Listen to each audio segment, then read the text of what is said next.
Definitely do. I like how if you happen across a medium-sized octopus, just in case you're finding, well, it's always a good day when we have our wine expert, Kelly Ashford, in the studio. Now, we usually introduce you as our wine expert, but I think we need to start introducing you as our libations expert, because you've been bringing in things that aren't quite wine lately. Now, we're celebrating the royal baby. We've had some tea, but if you really want to kick it up a notch, you definitely want to have a drink of sorts. So what are we doing I today? definitely want to have a drink of sorts. Tea can go away for a little bit. It does have its place. It's almost 10 o'clock in the morning. It's definitely time to start drinking.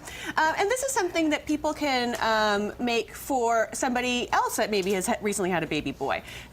We've got like a bouquet of booze here before me. What I've kind of done is thinking kind of along the lines of maybe an English garden. So all three of these libations have floral characteristics to them.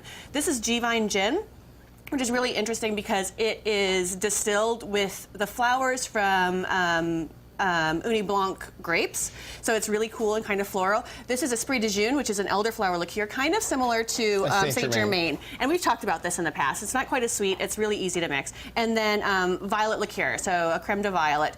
This is kind of my riff on an Aviation, which is a classic pre-Prohibition cocktail. It's got a really pretty light blue color to it, so we're going to get started with it. Now, before we start making, I want to point out that we're not indulging too much because it is afternoon in England right now. Exactly. So we're just, it's merely a toast for them. Now, we're going to pull up a little video, so why don't we talk it through? So how do we start out with this drink?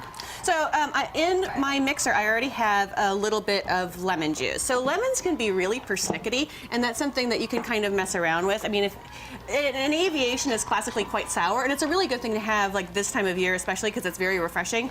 But you play around with it. How sour do you want it? I've got half a lemon in here. This lemon that I was messing around with was pretty potent, so we'll see how it works out. So we have about a minute, and I like that we use the word persnickety because I feel like that's the perfect English adjective right now. Absolutely. So we've got a little bit of our G-Vine Gin going in, a little bit, maybe like 2 ounces.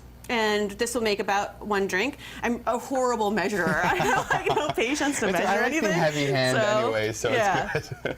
So you figure like maybe 2 ounces of the gin, 1 ounce of the elderflower liqueur, and a splash of the creme de violet.